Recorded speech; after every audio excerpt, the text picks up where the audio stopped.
So it looks like Xbox and PlayStation are playing nice. We've got a better idea of why Lego Star Wars The Skywalker Saga has taken so long to make. And Jose and I have some thoughts about James Gunn's The Peacemaker and Robert Rodriguez's The Book of Boba Fett. All that and the latest at Everything Cool today in The Rundown. Hey, welcome to The Rundown. My name is Victor Lucas. I'm so happy that you have joined us in the electric playground, along with my buddy, my brother from another mother, Jose Sanchez is here, tipping his hat. Very nice. Very nice. Left my hat somewhere else. Have you had a good week? I've had a great week. The weather's been okay. I mean, in my house, because I don't think I've gone outside. I've checked the mail twice. The weather in your games has been nice. The weather in my games has been I've pretty much been. It's been rainy. It's been murky, but it's been a blast.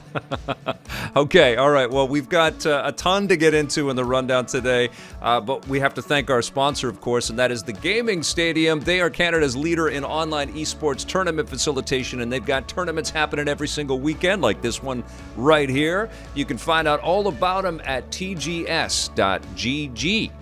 All right, we are going to go forward with the rundown, but we've got a dedication that is based on a comment that I received on yesterday's rundown where we talked about what would Sony respond with to this Microsoft announcement.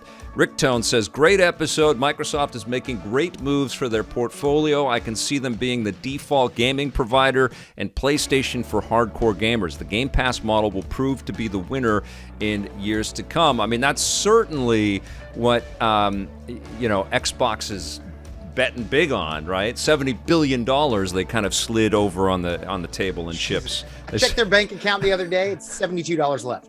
That's it. That's it. They're broke. Spent it all, guys. Well, we're going to get into that. Obviously, this is that discussion around PlayStation and Xbox and what happens now. That's our first story today in the rundown. The news of Xbox moving towards purchasing Activision Blizzard has taken the media world by storm. Even CNBC had Phil Spencer and the radioactive Bobby Kotick on their network talking about the future of video games and the metaverse this week. I mean, what an insane way to kick off the new year. It's crazy, right? Just bazillions of, I was talking about yesterday on my stream. It's just an unfathomable amount of money. How do you just like, I mean, we got the $70 billion just lying there. It's the biggest. It's the biggest deal in video game history in terms of acquisition. Deal in tech. Yeah, and I think it's the biggest cash deal because it's all cash. Like they slid. Who has $70 billion cash? Like, what does that look? Was it small bills? Well, Microsoft's worth about McDuck coin vault. $2 trillion. $2 trillion Microsoft is worth, so it's just a little tiny pittance compared to what's in their bank account. Allowance is what it is. And, we've been talking about it all week about what this means for Bobby Kotick and the potential golden parachute that he's about to get. Sort of, it's crazy that he's been the subject matter of all of this controversy, but he is going to, in a sense, get away scot-free, and just walk away. Yeah. And it's kind of unsettling a little bit to see Phil and Bobby kind of exchanging niceties. And I don't know all of the details, but it rubs me the wrong way that Kotick is going to, be just totally absolved. Rich. And rich. And so rich, yeah. But like, what do you think the price would have been had there not been a little bit of controversy in the back end? You know what I mean? Like, there's been a lot of speculation about that. There's been discussion that this how many billions did you lose? Only got 70 bill. Darn. Could have been 75 billion. It's crazy. So it's a massive deal, and of course, what's going to happen now is we're going to see some kind of a response from Sony, whether they're going to acquire another studio or mention the huge partnerships. I suggested in yesterday's show that maybe Sony should deal with Rockstar and find out a kind of exclusive arrangement over Grand Theft Auto 6, because I think that's a great punch back, in a way. But I feel like it's a tough one because, like, Rockstar, they give you a game every few years. It's not like they're pumping out content. No. Over when's that new table tennis game coming out? I'm waiting. Give me a new bully. That would not be an exclusive forever if they did something like that. It would be a timed exclusive, maybe a year, maybe 2 years. But that would sell a lot of PlayStation 5s. If you can find them. Which is the other freaking problem, isn't it? Yeah. That's so crazy. You still can't even find those. Well, the big question, obviously, that a lot of people have is whether Call of Duty is going to remain a game that PlayStation players will have. And, that has been a big question. It was kind of answered yesterday. Phil tweeted out that he had been connecting with PlayStation executives and talked about Call of Duty specifically. Sure, and, Bloomberg also ran a big story this week about the scandals that Activision has had and the fact that, Xbox is kind of, I think, saw the opportunity. They're kind of sharky in a way, right? Because I do believe that they were worth quite a bit less. Their stock price had taken a hit, and they were worth quite a bit less at this particular moment, and then they swooped in, and it's a massive thing. But in this Bloomberg article, they actually quoted Phil Spencer, who says, "I'll just say to players out there who are playing Activision Blizzard games on Sony's platform, it's not our intent to pull communities away from that platform, and we remained committed to that," Spencer said in an interview. Yeah. So I think, I think we're going to see a lot of these titles that Xbox is owning on PlayStation. Oh, and that's what I was literally just talking about that on my stream this week. I was like, look at the deal that Sony made with MLB. Mm-hmm. That's the kind of thing where that bridge is there now. Yeah. Like, we have this functionality to where we can share games. Yes. But now Sony's going to have to pay a little extra top dollar if they want to bring those games over to the PlayStation platform. I've brought that up a couple times in response to some of the comments that I've received, because people are calling me crazy to suggest that Starfield will eventually be on PlayStation, and it may not. And Indiana Jones is another one that might just be an Xbox exclusive. And look at Deathloop. And Deathloop is owned by Xbox, but it's exclusive on PlayStation. But I think your MLB idea is a pretty cool one, not just because Xbox might have maneuvered behind the scenes and worked directly with the MLB and acquired the rights to run that software on their machine, but I think the other side of this that we don't talk about is Sony made probably quite a bit of money by having MLB on Xbox. You know? I mean, not 70 mil. No. They made some mil. There was some mil involved. And I don't know how the fee structure is, but they made the game. This PlayStation San Diego Studios made the game, and it was playable all year. I don't know if that's going to be the same case again this year. Presumably it will. Just imagine God of War on Xbox. Let's go. I do. I mean, I think that's what we're looking at here. I think that's Why not? I think that's what Microsoft is saying. Look, let's upend this whole discussion here. This idea of, like, it's this analogy of, like, DVDs and Blu-ray players. Like, the idea that a Blu-ray player only plays specific Blu-rays is so stupid. And like, imagine you buy a cassette for an old... Nobody knows what a cassette player is anymore. It's like some guy came into my stream the other day, was talking about a Visser, and I was like, a Visser? VCR? What is it, VCR? What is that? Visser? But imagine you buy something and it doesn't fit the proprietary hardware, and it doesn't work. Do you know how many GameCube discs I lost in my Blu-ray player? Right. Like, it's not fitting. And video games is the only medium that has sort of embraced this idea of you have to have a specific razor to take this razor blade. I guess razor blades have done that too. Or laser. Or laser, yeah. Specific lasers. I just pulled the wrong analogy because that's exactly the model for razor blades, isn't it? Yeah. It's exactly. They've done the razor blade model.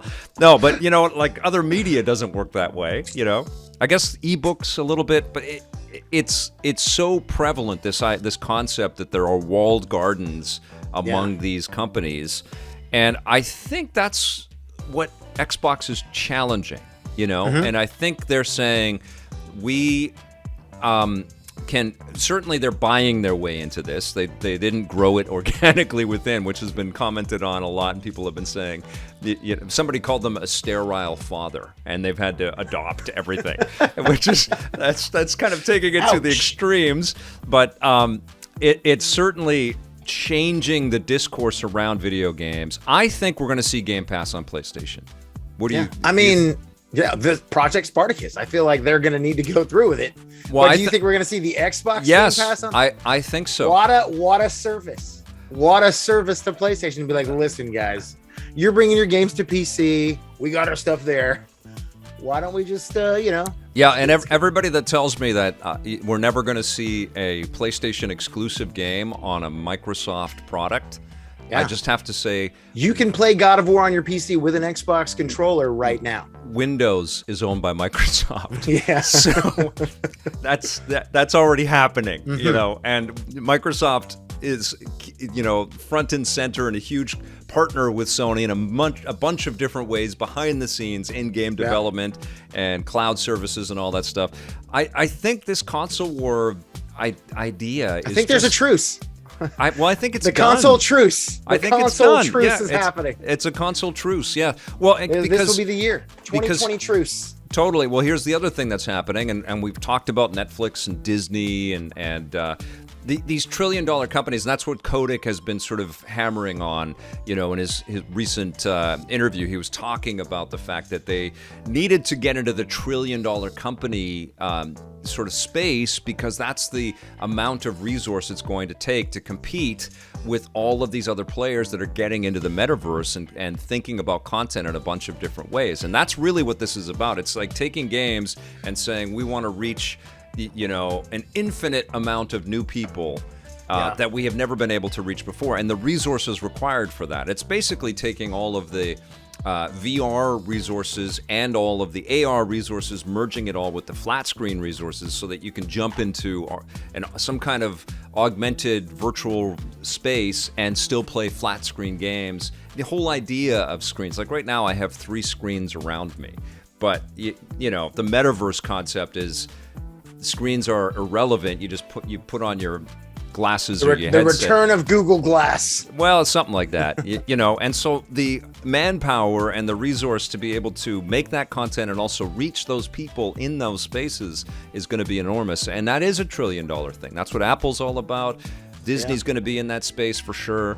And Netflix. And today GameSpot took a piece out of their earnings call, and they talked about the fact that Netflix is basically looking at this Game Pass news, or this Xbox news, as confirmation that they're on the right path here. And they're also putting their flag in the ground, saying that they're going to be the best service around video games. They're going to keep spending and spending and spending. And as I pointed out the other day, they're sort of I think estimated to be around the $50 billion a year in content, for linear content, that they're going to be spending, because they have to keep their subscribers happy. They just jack the prices. That all of that extra money that's going into Netflix is going to be spent on new content to try to pull in the few remaining people on Earth that aren't already subscribed and to keep them happy. And the only way to do that is with this content game, and games are going to be a huge part of what Netflix offers. And you know, Microsoft says we're not going to let Netflix come in and scoop that. That's why they're spending $70 billion. I mean, it's a smart move.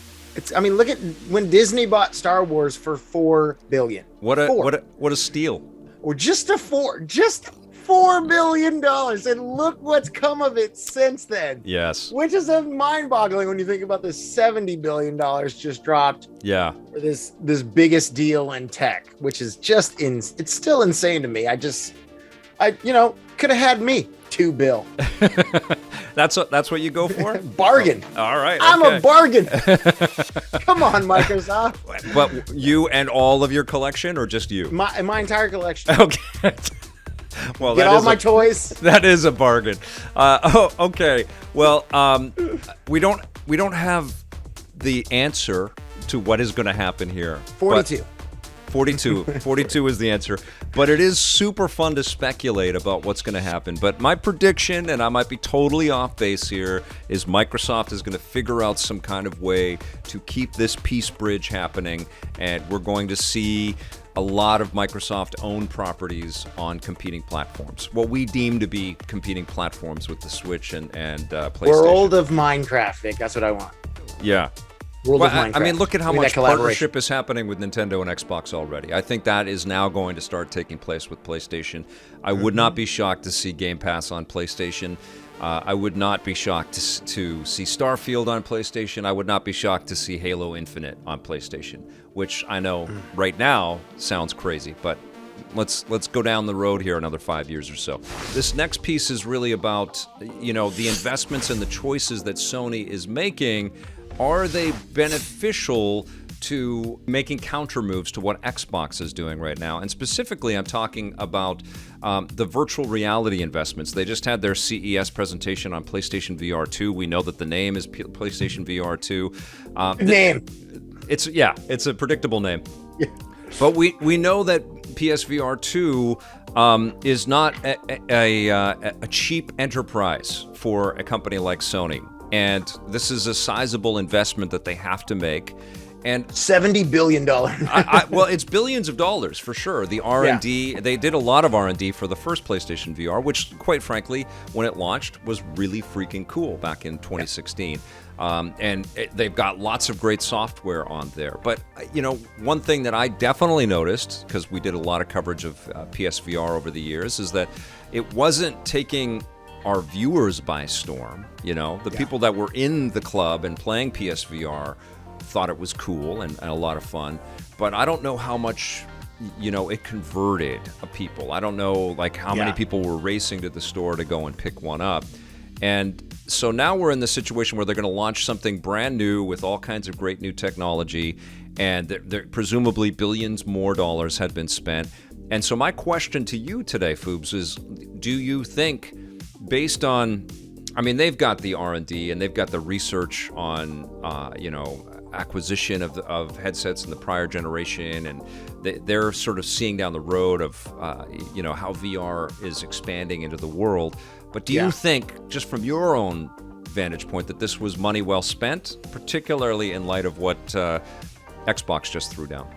It really depends on how they deliver a different VR experience than what they delivered the first time. Now, granted, the first PSVR, I got mine late in the game, so by the time played it for a few months, and I was like, okay, this is cool. Some of the tech behind it's fun. Mm-hmm. If I want to stream, my space setup is not really built to stream me playing VR games. I think that's a huge challenge for VR in general, right? Right, because you want people that's what you want people to see it. And even when you're watching somebody stream, it's more fun of watching them do whatever they're doing than looking at the actual content. Yeah. But I feel like the fact that they stuck with it is a good sign. Not like they did with 3D.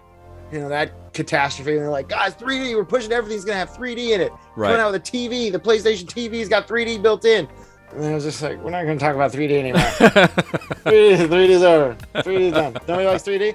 This is much bigger than goggles than 3D glasses. You know what I mean? So they need to deliver those experiences that are going to take people back and get people talking. Like the first time you saw an Oculus and you're like, I can't look, this is crazy to me. Yeah. Like what's that experience going to be like? I like the home theater stuff that they have in there. I could just sit back and feels like I'm in a movie theater if I ever want that movie theater experience anymore, because well, that honestly, you bring up a great point here, because obviously Sony is looking down the road at the metaverse and all of these different kinds of competing ideas around how people are going to be swept up and live in these worlds and spend tons of time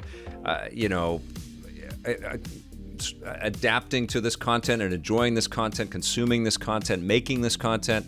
And I think Sony wants to be there with their tech. I know they do. Is this the right time for them to do that? Or should they have taken a little bit more of an Apple style of approach and sort of let some people keep pushing this thing forward, take a break from VR, and come back later with it? Yeah, they've taken a long enough break. When PSVR came out, 2016? Mm-hmm. Yep. Six years ago already. That's a console cycle. Yeah. Nowadays you're like, the fact that at least they're giving us something. It's got to be light. It's got to be mobile.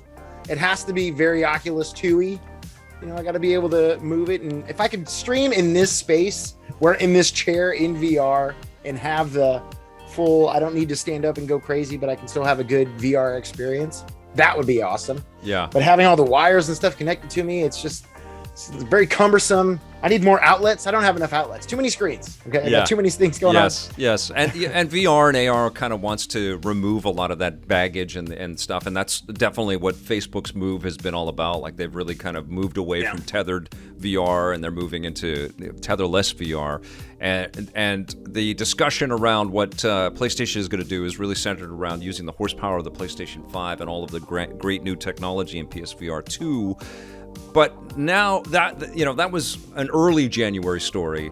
Now there's a mid-January story of Xbox buying the guys that make Call of Duty. Virtual reality. Yeah, but and so Xbox is buying the entirety of virtual reality for another $70 billion. Honestly, and that's a massive issue with the metaverse, because one of the things that's so off-putting about the metaverse is people are making competing metaverses, and that seems stupid as hell. Like, what does that even mean?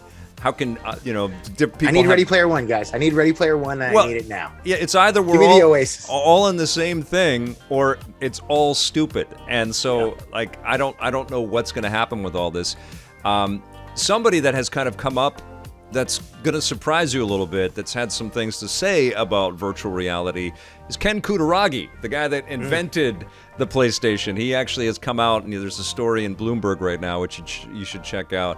And he is not a big fan of virtual reality and the metaverse. He's got a quote in here: "Being in the real world is very important, but the metaverse is about making quasi-real in the virtual world, and I can't see the point of doing it." The 71-year-old entrepreneur told Bloomberg News in an interview, "You would rather be a polished avatar instead of your real self? That's essentially no different from anonymous message board sites, which is just incredible."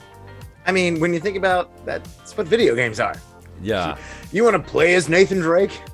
It's like, I'd rather be Nathan Drake. That'd be awesome, but I can't. Okay? That's already taken. But give me that VR. Give me that, again, Ready Player One. That's what I come back to. I read the books. I watched the movie. I need that universe in my head if you're going to give me VR. The message has to be simplified around it. Yeah. And it has to be, palatable to everyone. And right now, the founder of PlayStation, the guy that invented it, is like, I don't want it. And you know what he's working on? Not for me. And he's actually got investment from Sony to make holographic, robotic, artificial intelligent assets and things. And he wants to kind of revolutionize e-commerce and give us the idea that we can, purchase things by looking at 3D rendered holographic, and presumably with some weight on it and everything, so we could actually pick up hologram. I don't know, but he's thinking more on this, projection of holographic imagery as opposed to popping on a headset and getting lost in that. And so I don't know if PSVR is a poor choice for Sony to be spending their money on. I'm excited to play these games for sure, but the context has greatly changed since CES and today. And the thing that has changed it is, Xbox has said everybody is going to be downloading Game Pass. I mean, that's their goal. They're talking billions of people, reaching billions of people, and buying up the assets and the technology and the companies and the brands that are going to come to their version of whatever the metaverse is. And maybe VR will become an ingredient there. And so now I do question, how Sony didn't see the writing on the wall with this purchase and some of the decisions that they're making spending on products. I know VR is going to be an ingredient for wherever entertainment is going to go, but I don't know. I just feel like that money could have been spent on backwards compatibility or that's just crazy talk. Or a real true competitor to the Game Pass launching at CES, Yeah. At E3. Or E3.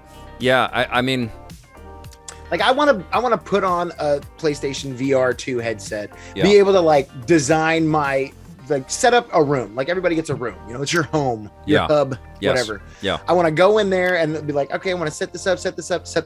I have a couch. I can just lounge in it. There's an old PlayStation there. I could turn it on. Yeah. And all of a sudden there's this library of the PlayStation. Hell classic. Yes. Or yes. It's like, oh, look, I can just chill in this environment. Yeah. Look what I'm playing. Yeah. I'm playing Jumping Flash. Yeah. It's not getting a sequel. I'd love to hear from you guys and you on the chat. Like, what would you rather have? Like, full-on backwards compatibility so you can play every game that Sony's ever published? Or if it's in there, it's got to be, I want it in, you know what I mean? Like, or VR. I guess you can have secretly. It both. You can have it both, but... if you have like a Capcom collection and you put on the VR headset, but you're in an arcade, and it's just all the arcade cabinets, and you just walk up to the arcade, play the game. Yes. What? Yeah, Come on. That sounds amazing to me. Absolutely. You're Unfortunately, we've had about almost 10 years of this sort of modern age of VR, and we're not anywhere close to that. All of it is our presumption. We've had one decent X-Wing fighting game, and that whole time, and no announcement of a sequel. It just feels so. Space games are the way to go, I feel like, in VR. But absolutely. Again. Yeah. It's simple ideas, the simple things they can do with the back catalog that they have, especially a company like Sony. Well, there's so much of it. Look at, there's a Vita on the floor. I can go pick that up. Ooh, it's charged. Why gate it to VR? Why not just let people pop in a PlayStation 3 disc into their PlayStation 5 and it works? Man, that's right. Age-old tech. That's not dual-layered Blu-ray. What is it? Single layer? You're going with? Oh, put a compact disc in there. Getting some good comments around this stuff. Obviously, it's all interconnected and it's all kind of confusing and jumbly. Metaverse is just VR chat 2.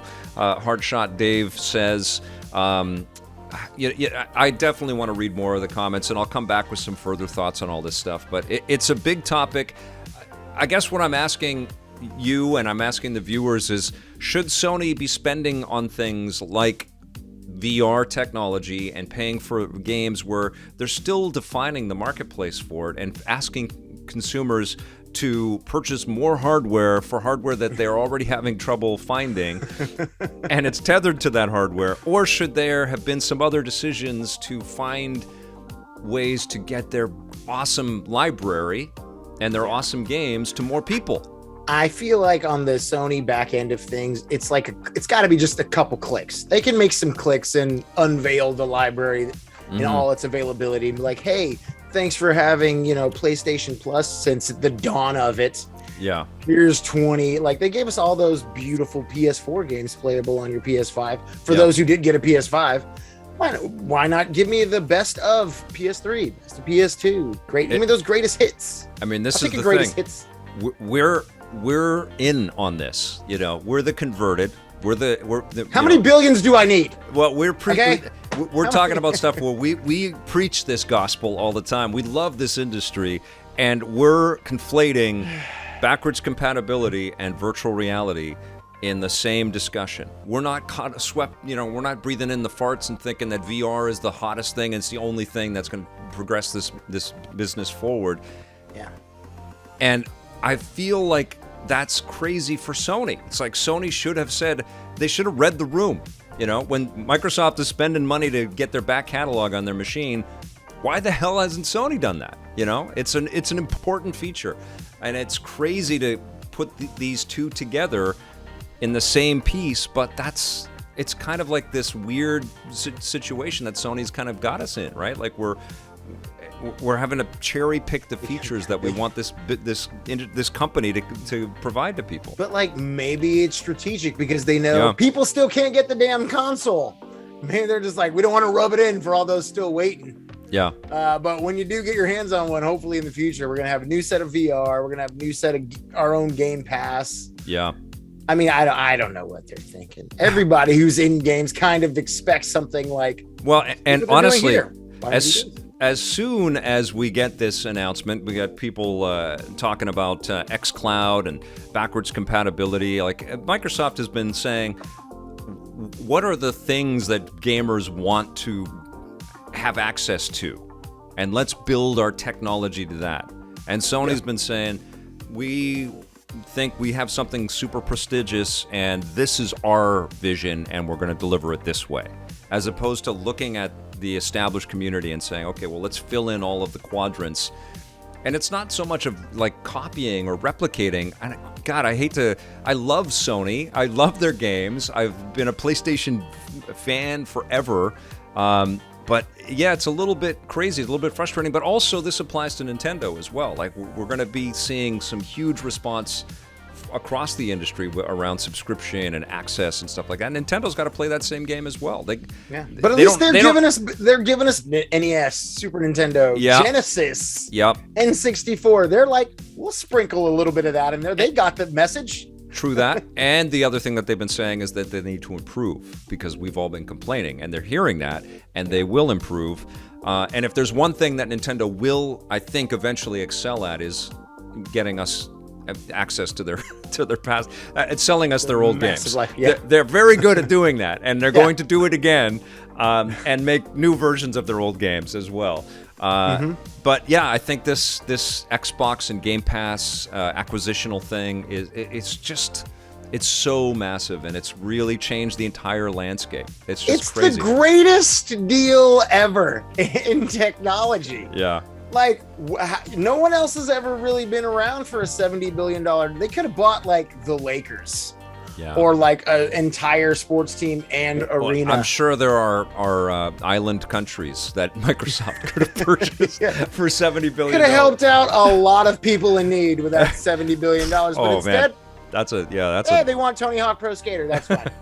Well, it is kind of fascinating, and it feels great to hear that Phil Spencer's thinking about classic franchises. And hopefully this means a little bit less on the Call of Duty cycle, and but I feel like we're getting off topic here because it's such a big one. It's all-consuming. Let's move on with the rundown. Let's talk a little bit about what's been going on with TT Games. Yesterday, we got the cool overview trailer for Lego Star Wars: The Skywalker Saga, and Vic talked about this impressive-looking game in the rundown. But today, we understand a lot more about why this game has been taking so long to get to us. What was it that you found, Victor? Oh man, this was kind of heartbreaking to read because, of course, we have been, talking about this game, and I've interviewed TT people, and I've talked to Arthur Parsons about it. He's one of my fave people in the video game industry, but all has not been well at TT Games for a long time. Polygon spoke with tons of different former employees and current employees. A lot of people were talked to, anonymously, but there's been a real crunch culture over at TT Games, and this game has been really, really difficult to come together. Now, it's not just the ambition of it, it is also the kind of attitude and the way that they have assembled everything.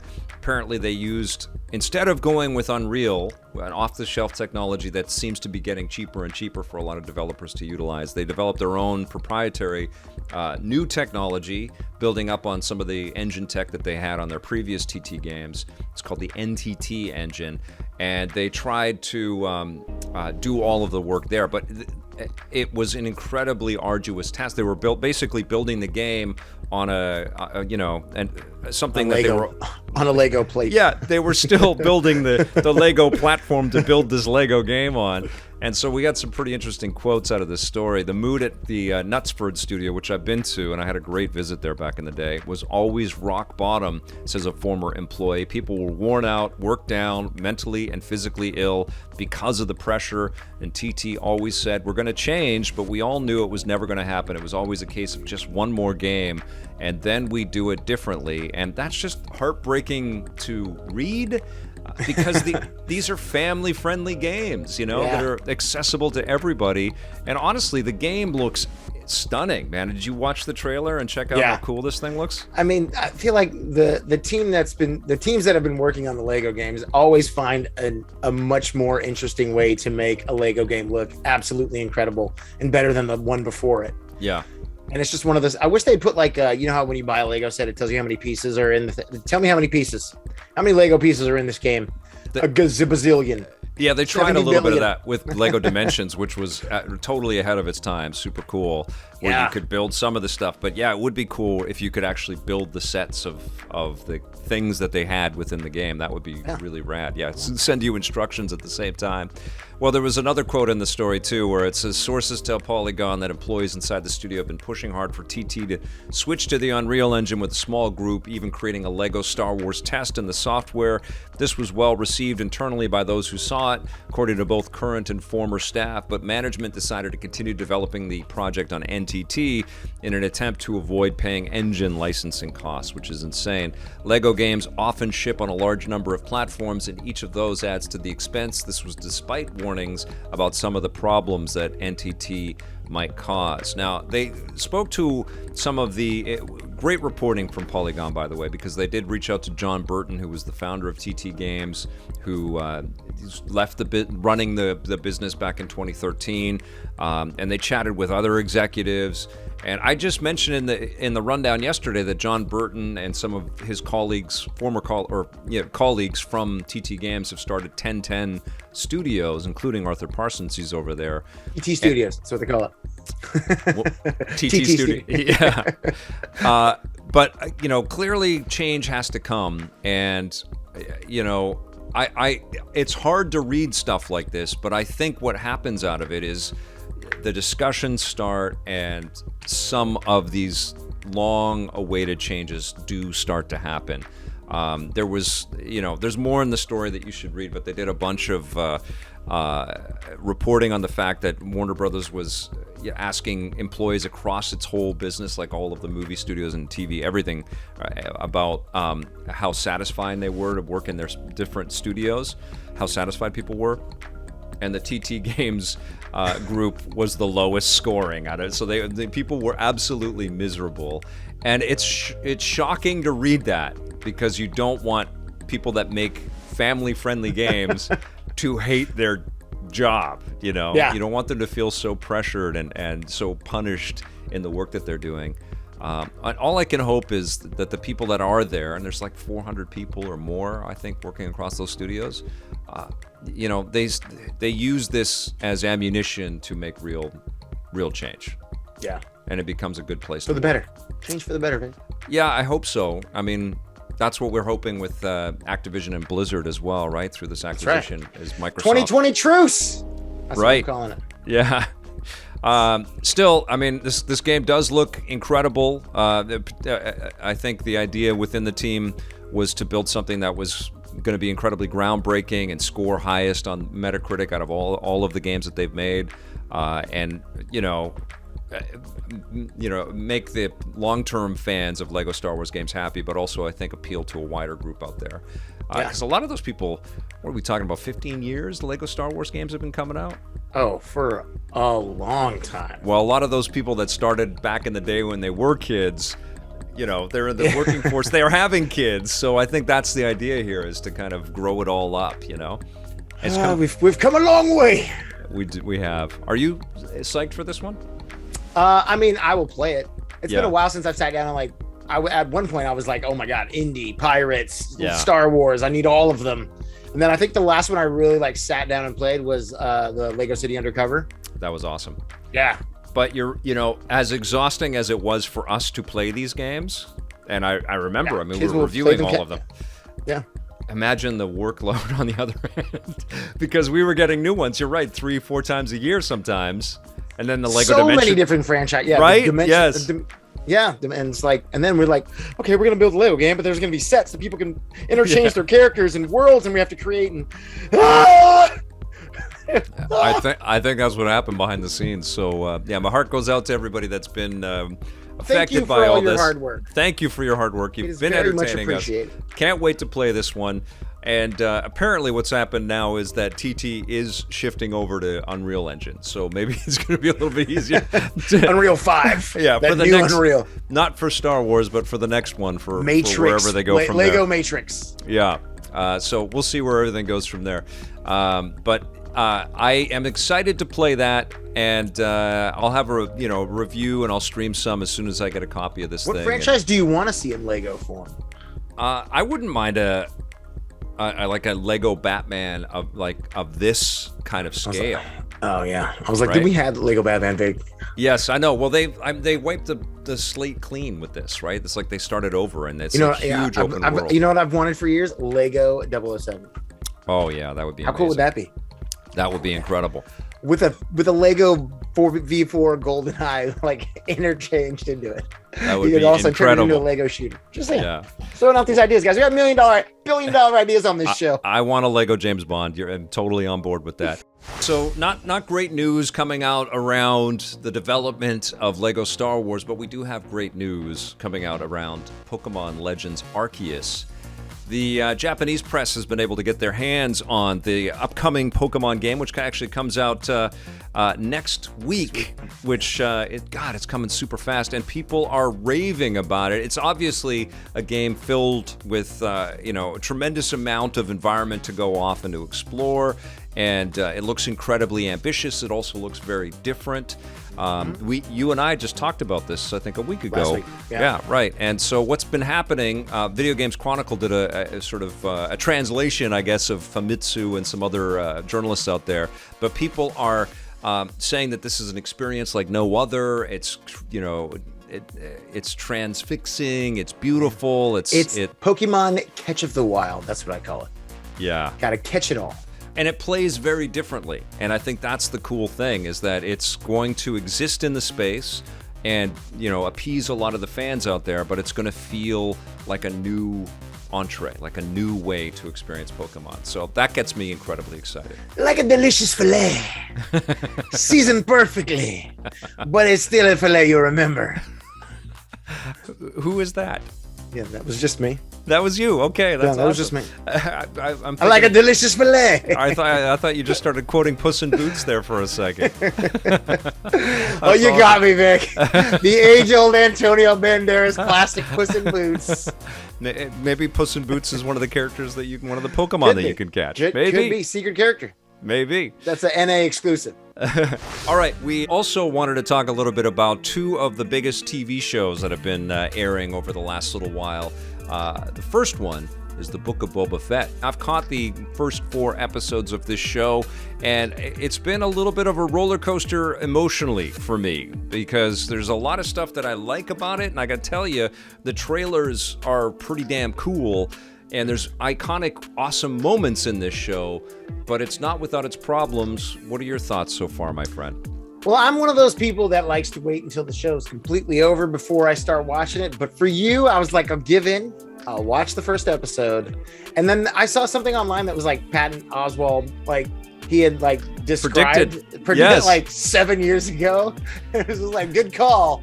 I like how they started it off. I was like, oh, wow, where's the story going to take place? And it's right out of the belly of the beast. Yes. And into the action. I'm excited to see where they go past episode 1, because episode 1 was just like, okay, is it just going to be like, are we going to carry on from this point? But it's him sort of having his memories, and how long was he in the belly of the beast? No idea. I don't know. Was it a year, 10 years, 5 minutes? It was years. I think it was years. And I enjoyed the fact that we sort of take a literal approach to how the hell he's going to escape and then find his way back to power.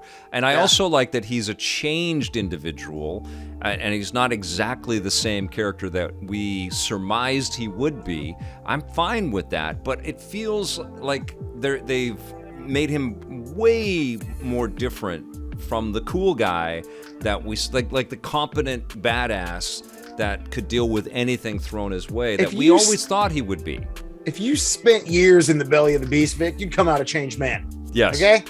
I still think it wasn't years. I don't think it was minutes. I don't know how he would have breathed for so long. Well, how do you survive? He had it. Well, it wouldn't have been years. Yeah, it wouldn't have been years. You're right. No, but he had his Beskar armor on there, his super protective armor, which he loses. And we saw, the Boba Fett sequences in The Mandalorian Season 2 were absolutely insane. I loved all of that. And I liked, Tamura Morrison's portrayal of the character. And like I say, there's a lot of cool things about it. But it feels like it languishes, and it's very slow-paced. And one of the things that drives me crazy about the show is that he's always taking his helmet off. And I don't know if that's a direct response to, Pedro Pascal complaining that he always had the helmet on in The Mandalorian, and then agents were behind the scenes saying, nope, our character needs to take the helmet off quite a bit. Otherwise, what's the point of casting this guy? And I can see, story reasons why he would, but it feels like it undermines the mystique of Boba Fett, and all. Oh, he was this very small part in this movie. It was a very important part, but it's not like he was that character whose backstory we knew, but everybody had all this lore in their head about why was Boba Fett this ultimate badass bounty hunter? Yeah. Are we going to find that out? Are we going to, I would have loved to find out how he became the man who ended up getting Han Solo. Well, that's the thing, man. And That's what I want to know. we didn't get it in the movies, but we did get it in a lot of books and the animated stuff that's out there and the comic books. And, even if you didn't partake in all of that stuff, just in our imaginations, we built in all kinds of stuff. And then we also got a pretty sizable, look at Jango Fett and what his influence was in the Star Wars canon, and the fact that Boba Fett was out for revenge. He's an incredible character. He's so iconic and so incredible that his shadow is what precipitated the invention of the Mandalorian. Like, just the idea of Boba Fett. And remember when we heard about the Mandalorian, it was like, oh, this is about Boba Fett. This is his story. Yeah. And it turned out to be, no, it's totally different. And I mean, all I can say is that I enjoyed both season 1 and 2 of the Mandalorian a hell of a lot more than what I'm enjoying Boba Fett. Okay. There's some really cool bits like speeder bike chases and the unarmored Boba Fett beating the crap out of everybody, but then there's some really cheesy moments too, where the fights just don't feel like they really connect, and there's some kind of sad parkour elements, and like it just should feel, I don't know, a little more physical, a little bit more badass, and I think more gritty. You want more down to the nitty gritty. Yeah, and the thing that's different about this is a Boba Fett at sort of a middle age. This is a tired old Boba Fett that's been through some shit. You want baby Fett. Well, that's what you want. I want Boba Fett to, like they hint at the darkness that Boba Fett is surrounded by and has gone through. And I think some of the other Star Wars projects have done a better job at that. This feels a little bit more like Galaxy's Edge than The Mandalorian, Yeah. And I feel like even The Mandalorian, like, you get into it because you don't know what to expect when you first start watching it. And then you get into this show and you're like, okay, what's this guy going to do? Some of the episodes are like, okay, there's a lot of walking. This is a lot of walking. Action, yes! Really? You felt up and down on Mandalorian? I'm just saying, I'm not saying like episode-wise. I'm just saying like, or not saying like story-wise, but I'm saying like some of the episodes took a little bit longer to get to the point that they were trying to make. I feel like the back end of the season of the Book of Boba Fett, it's going to hit with like the end of season 2 of Mandalorian, where you're just like, what? I sure hope so. That sounded like a bantha right there. That was a pretty good thing. that was pretty epic. I mean, I do love this this new Wookiee, Kranon Star. I don't know how to say his name, but he's amazing. He's like angry Chewie. He's fantastic.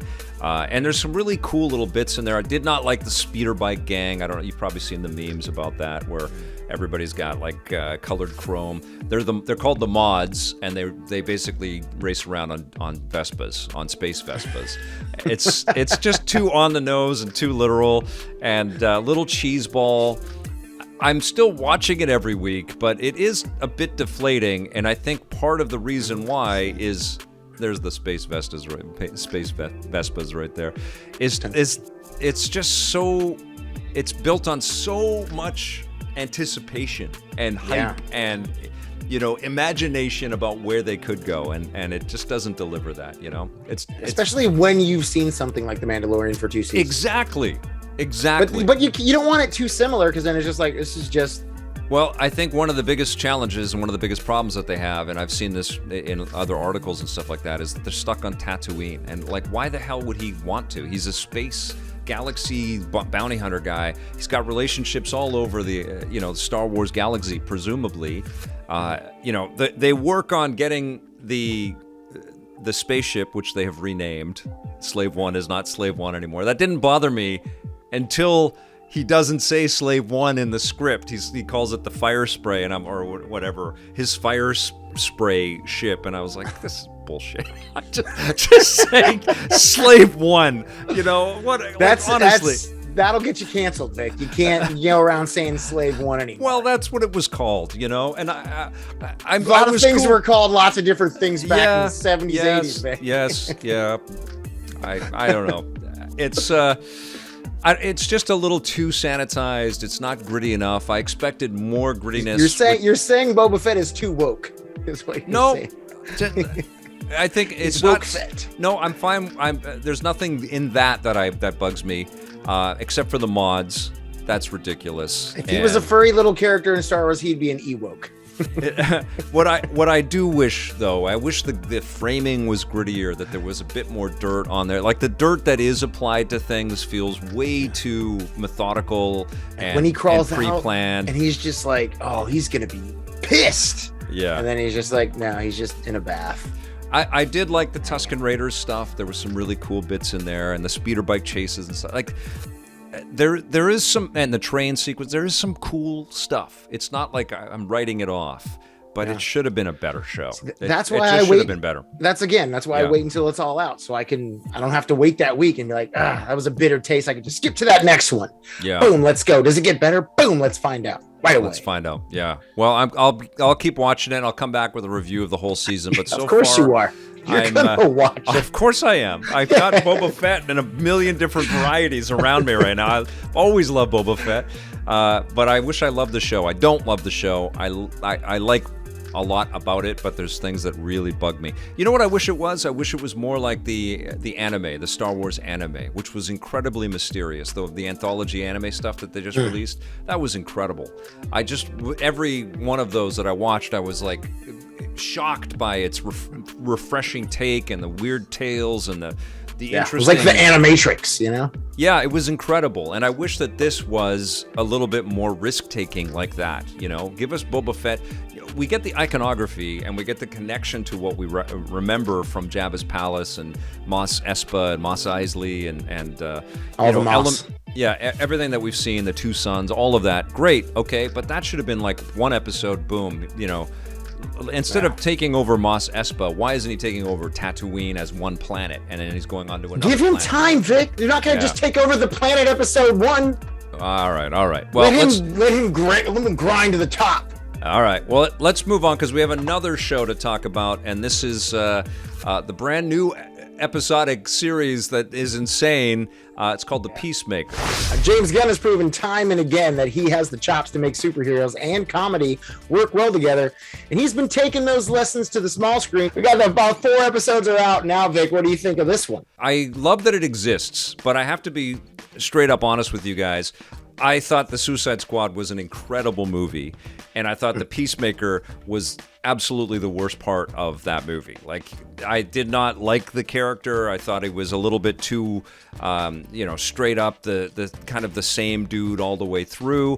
Not that Cena is disappointing. I think that he gives it his all, and he's kind of fearless. But there were lots of other cool characters in the Suicide Squad that they could have gone to. They killed a lot of them, but there were lots of other really awesome characters. So I was a bit surprised that the commitment was to the Peacemaker. And the other thing about the Suicide Squad juxtaposed against this Peacemaker show is the Suicide Squad just dripped with money. It just looked incredibly expensive and crazy and all kinds of awesome effects, and just this visual statement of that film was pretty damn magnificent. Like, it was just beautiful to look at as a movie. It was wow. You put Idris Elba in one movie, the sexiest man on the world that year, and it's an incredible movie to look at. But you put John Cena, who you can't even see in a TV show thing.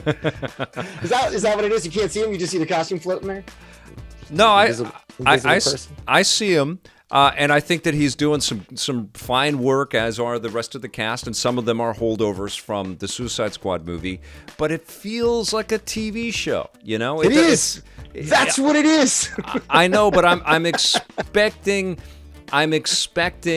James Gunn cinematic, quality, and I feel like this looks like a CW show in a lot of ways, and I don't mean to backhand, CW stuff, because I like a lot of the CW stuff, and there's some good work there. But it feels DC does a lot of good work. It feels, I don't know, kind of small, like small for what has been put together already in this space. And I think that there's definitely some shocking and funny elements, and there's an interesting plot in there around aliens and stuff like that, and Peacemaker being brought in to kind of you work with this team to keep everybody safe, and people, especially with the Peacemaker's father, played by Robert Patrick, who's crazy, and I think this guy that plays the vigilante is doing a pretty good job. It just feels, I don't know, Well, I feel like it feels like a CW show because I feel like coming from the back end, this is just my theory, but when you're DC, you're like, don't show up our other shows. Okay, we've got a lot of other shows in the pipeline. This one's on HBO. Okay, this isn't one of our CW shows, but we don't want people to primarily think of like this is the kind of info, like the kind of look that we're gonna get. If they made it look like what the Suicide Squad movie looked like, how much would an episode cost? You know what I mean? It would be a fortune. But like the challenge was you put James Gunn's name on it, and that's kind of what I'm expecting. And I'm also expecting a lot more cameos from, other DC heroes and other lore, and and there's a lot of discussion around Batman and Wonder Woman and stuff like that throughout the series, but it feels way disconnected from anything else that might exist in the DC universe. How many Peacemaker fans do you know? Like before Suicide Squad came out, who was talking to you about the latest run of Peacemaker comics? Nobody. Exactly. Nobody. So the fact that even Peacemaker's getting a little shine, hey, good on the fact it's John Cena. I'm all about that. That works for me. I think he's hilarious. I love that he's bringing his dark comedy to this. He's a hero, but he's dark as shit. Yes. And he says F-bombs like they're going out of style. And it's like, okay, he's like if Robin was really pissed off. Well, Robin is really pissed off in Teen Titans, and I have some issues with that damn show as well.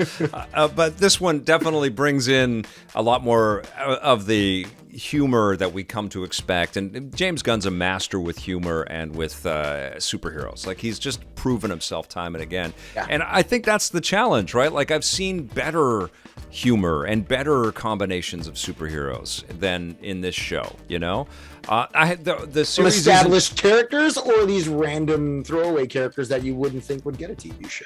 Well, both. Within the case of Suicide Squad, randos that I didn't really know all of the different characters, but were really quite hilarious. And I'm not saying that I don't find this show, funny. I do. You are.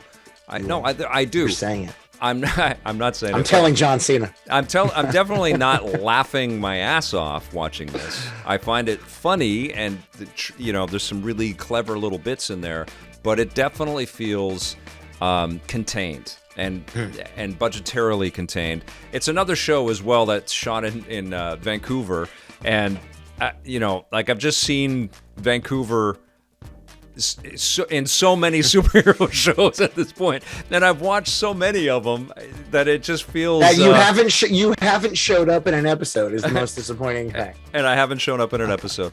I mean, I think we have like 3 or 4 more episodes to go, and things are ratcheting up. And one of the things that I definitely do notice about James Gunn's work is that he obviously isn't afraid to go gruesome and scatological and drop the F-bombs and stuff, but then he also has an ability to reel it in and have some heartfelt moments and stuff in there, and some truthfulness. And I think we're seeing the edges of that right now from where we're at within the show. And so the show's going to be multifaceted, I think, by the time that opening sequence alone is going to be a TikTok sensation. Oh, I love that. Yes, I think that's incredible. And I never skip that. It's not a TikTok challenge yet. Yeah, I never skip that. It should be. I never skip that. I love all of that stuff. So I can't really score this yet because, like you, I want to watch this whole thing. But I'm not overwhelmed. I think it's okay. Oh, okay. Book of Boba Fett or the Peacemaker? Oh, Peacemaker's much better than the Book of Boba Fett. Okay. Yeah. You said it. I just wanted the world to know. Yeah. Just wanted the world to know. Book of Boba Fett is definitely underwhelming, and I'm shocked that I don't like it more. Peacemaker, I'm a little bummed out that I don't like it more, but I'm also not surprised because I didn't really like Peacemaker in the Suicide Squad. I thought. I just thought he's way better than Batman. I can't like this guy. I know, Vic. Oh, right. I know. Oh, man. All right. Okay. So I'll come back with full-on thoughts on both of those shows. There's one final thing that we want to leave you with, and that is the fact that a new Uncharted video game is coming next week to the PlayStation 5. It is the Uncharted Legacy of Thieves, which includes Lost Legacy and Uncharted 4, A Thief's End. And PlayStation dropped a new trailer today. This is the launch trailer showing off this absolutely stunning game, which took my breath away when I played it on the PlayStation 4. I've been playing a lot of Uncharted 3, streaming it and getting ready for this game. Are you psyched to play Uncharted 4 again? I am, for the one reason that I didn't play it in the first place. You didn't play it? Oh my God. Nope. I'm shocked. I played Uncharted 1, 2, and 3 and loved them very much so. Yeah. I played a little bit I played it for like a few chapters and I was like, okay, it was just, I think we were reviewing life got busy. stuff, something. Yeah. Things happened. Yeah, well, it's weird, right? When we were reviewing things, we didn't have a lot of time to play stuff that we weren't reviewing.